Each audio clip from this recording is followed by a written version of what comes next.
I understand it's not your fault that you were being abandoned, your parents wasn't there, that they abused you, that you grew up with narcissist parents, but it's your responsibility to change your life. It's not somebody else's responsibility. So until you can look at it and you can see your own wound and you want to heal, that's when healing will start happening. There are so many times, many occasions that I wonder what the F is wrong with me. Why do I have these strong, intense crush on these people? And it's like, it's just one after another. It's like I can't focus on studying. I can't focus on the real big things in life. Like I live through this crush and emotional and infatuation. And it's just like it's ruining my whole childhood, my whole entire 20s. Being in the wrong relationship. Maybe I'm just a hopeless romantic because I have no idea what limerence is. There was a period of my life that I went through a relationship like this as well, where I find myself can't stop dreaming about a person and build up strong fantasy. Yet when I spend time with them, I was feeling empty and anxious. I wanted to detach. I wanted to go back to the stage where I can continue to chase the feeling instead of seeing the person for who they truly are. The reality was just dull and annoying, and how I would imagine I would be so relaxed when I'm around them. But then I'm never fully relaxed. Instead, I would just go hide in my corner and rather build up those fantasies and continue to live in my head afterward. Hi guys, welcome back to my channel. Today I would like to talk about a subject that I've been avoiding, even though I wanted to talk about it for at least over a year already. But I was looking for more information as well because this is related to me a lot and what I've been through. However, I just felt like I didn't have enough knowledge to talk about it until I get to know more about it. Limerence. Have you guys heard of the term limerence? And what is limerence? Have you ever wondered why you are such a hopeless romantic? However, the way that you are being a hopeless romantic, something is just off about it. When you look at this term, you'll find yourself chasing the feeling of romance, a fantasy in your head, an image of the expectation of how someone would be. And you live for days in this fantasy and in your own mind. However, when you get into the relationship with that person, your feelings start to go away as you discover that they wasn't the person you built it up in your own mind. You start to argue with them a lot more and more. You feel so disappointed and get mad at yourself for even falling for that person. You resent the person for not matching with your own identity. You got out of a relationship, you feel so empty. Yet you move on to another person in your mind and it started to repeat the same pattern again. In the worst case, you stay with that person, yet your mind repeated the pattern emotionally with someone else out there. Your dreamy mindset will not stop getting romantically involved and dream about the next person who you continue to build another image about them. It seems like you live off your dreams and romance. Just like that, the pattern continue. If this sounds familiar to you or someone you know, you might have a case of limerence. When I first came across this term, I was confused because there finally is a term to describe a type of hopeless romantic, a dreamy mindset, Romeo and Juliet kind of love, but always seem to have a twisted ending or somehow wrong, unrealistic. The type of feeling which take over your mind and consume your ability to distinguish between reality and fictitious. Yet people with this condition seem to can't move their way out of their dreamy mindset unless they truly understand what it is and really take their time to do the inner work, which we will get in today. Bring it up to the surface and heal from it. I had no idea that this is an attachment condition due to attachment issue and others, which I will go detail into about it later. Please stay until the end of this video because it might change your life and the way you look at romance. First, I want you to read the definition I find of Google about limerence. Limerence is a state of involuntary obsession with another person.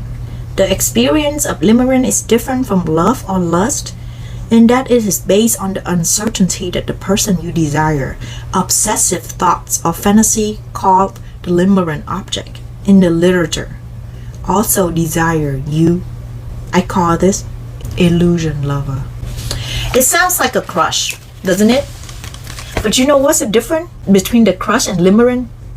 A crush can easily be taken back when you know that something that you like that they don't like. Let's say, oh my gosh, that person hate dogs?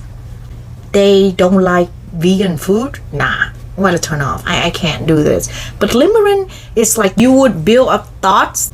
You will not allow the person to be imperfect.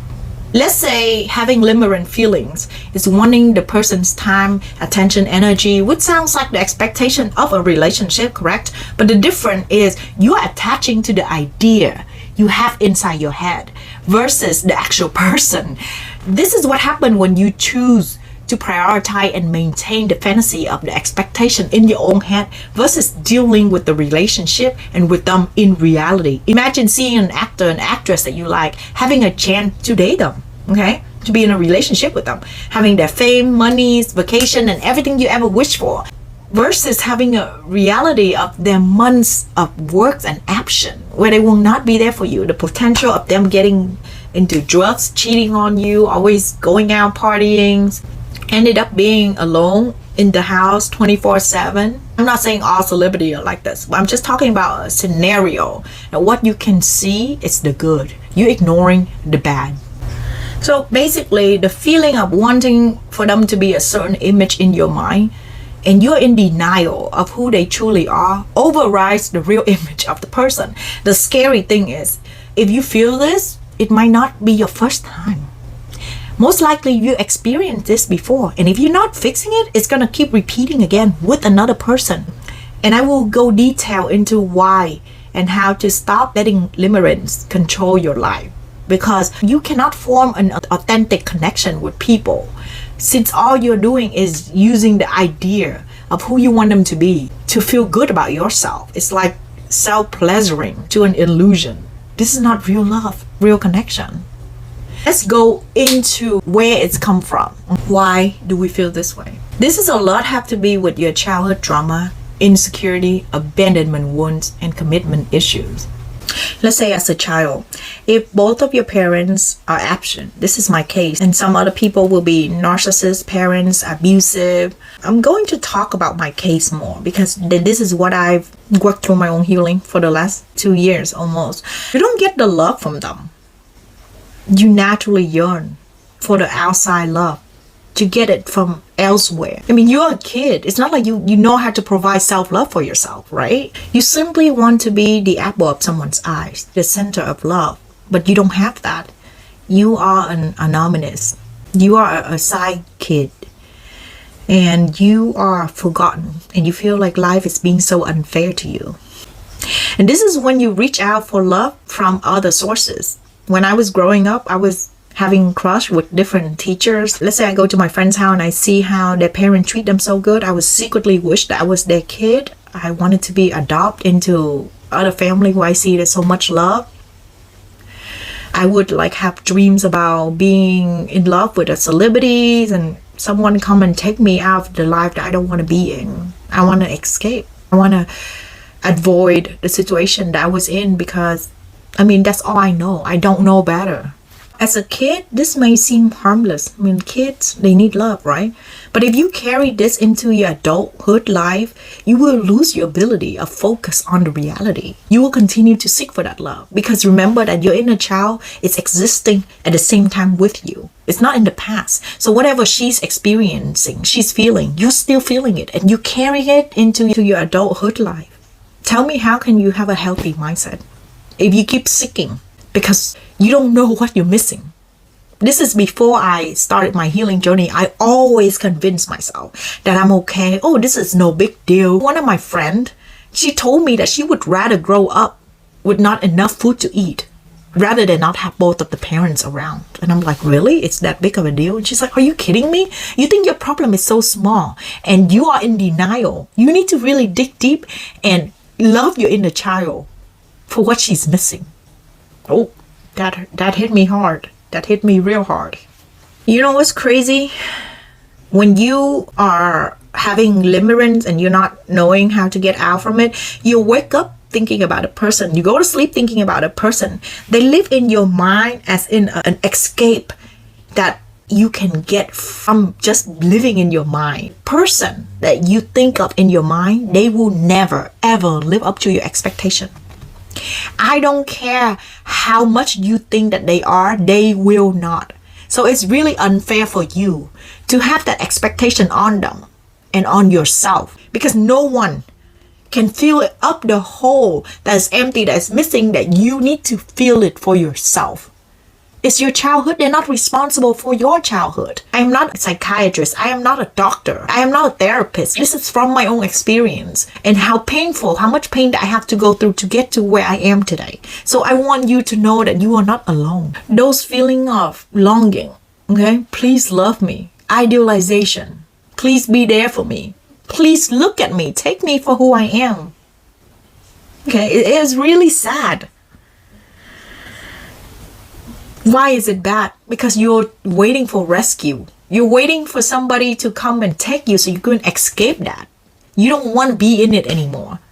But this is not realistic. And you know what? You will feel the guilt and the shame out of this because you know it's not normal. You know that you should not be thinking like this. You know that this is not healthy, but you can't help it. It's consuming your mind. Until you work through your healing, you will keep experiencing and repeating the same thing, which you have absolutely no idea what the hell this is. So because if you're living in this image, then you don't really have to commit to the person in reality. And you don't have to deal with getting into a relationship with them and deal with the real human's mess and what you can't accept about them and what they can accept about you.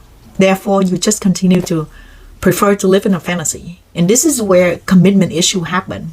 You can't commit because you're too scared of working things out and working things through. You rather the fantasy feels better. It's more comfortable for you. You would feel so attached to the person in a weird way. It's like watching a movie, but you want to control how the scene would be and how they are toward you. There's this intense, anxious feeling. It feels similar to wanting a desperate answer or respond to someone. It is not relaxed, it is not grounded, it is not present in your body. Therefore, it is not love. So I'm pretty sure by now, if you have this, you already feel connected to what I have to share with you. So let's talk about how to overcome this. First, number one thing, always awareness. Check in with yourself to see if you're putting them into a role of certain image. Yet you basically barely know them, or do you know them at the core? But you can't seem to get over the way that you liked to think of them. So you need to appreciate toward the reality. Do not allow your mind to build such assumption, overly positive idea in your mind that you start to have more expectation of the person in the future. So do not beat yourself up. When you caught yourself in this situation or feeling shame, guilt, blame yourself, understand this is what you need to do to address and become stronger and truly heal from your wound. This is not the person's fault. This is your childhood. It's not about them, it's about you and your unhealed wound and issue. Figure out and take responsible for meeting your own needs so you don't expect the need of others in your own fantasy. Let go of the story about them in your brain and take things for the reality instead of keep running away with fake story and keep yourself feeling safe in your own head. I will give you some exercise to do after this. It really worked for me, so I really hope that it worked for you. So number one is you're going to sit down, you're going to write down all that you are missing from the past. What happened when you were growing up and what do you think that is the big reason for you to be this way? Let's say for me was both of my parents were absent. I feel like I need love. I always being called a mistress child. I don't have that love where I feel important. Therefore, I go out there and look for that somewhere else. I want to feel important in someone else's eyes and seek for a lot of validation. Next thing is to ask yourself about a person that you are in limerence with. What do you expect from them? Can they really rescue you? Be realistic. Even if it's guilt, it doesn't feel good, it's shameful, it's uncomfortable, write it all out. And then ask yourself about all your past limerence experiences. Write down all, let's say the teachers, that's their dream of marrying a celebrity. Write all down. And then next thing, ask yourself this. What would you've done to fix if you can go back and control the past? You would want your parents to love you more. You would want your parents to be there for you. You would want your parents to tuck you in bed, give you morning kisses, wishing you a wonderful day, take you to school, spend time with you, listen to you about your days, for example. Then I want you to step up and be that parent for yourself, for your inner child. Have an inner child date with your own inner child. Talk to your inner child. Affirm her or him that you are there for them, that you will never abandon them, that they don't need to seek for that love elsewhere. The last thing I want to remind you is a partner, somebody that you want to be with, they should enhance your life, not complete you. If you keep thinking about that, you will know if this person is for you or not. If you think about them as a limerence relationship or is it real love? Alright, that's all I have for today. I genuinely hope that it finds its way to those in need of clarity. Please share this video if you think anyone might need it, who are confused and unaware of these feelings of limerence. Remember, only true connection are worth to go after. You have to love yourself enough to fall in love with your own reality. The person who is with you 24/7, the person who look back at you in the mirror, so that you can attract a reality love who will reciprocate as your own vibration, and that you will no longer be afraid to see each other's messes, growth, and heal together. If you resonate with this content, please give it a thumbs up and hit subscribe. Share your thoughts and experience in the comments. Let's create a supportive space for understanding and growth. Remember, you're not alone on this journey. Sending you so much love and positive vibe. Until the next time, take care. Bye-bye.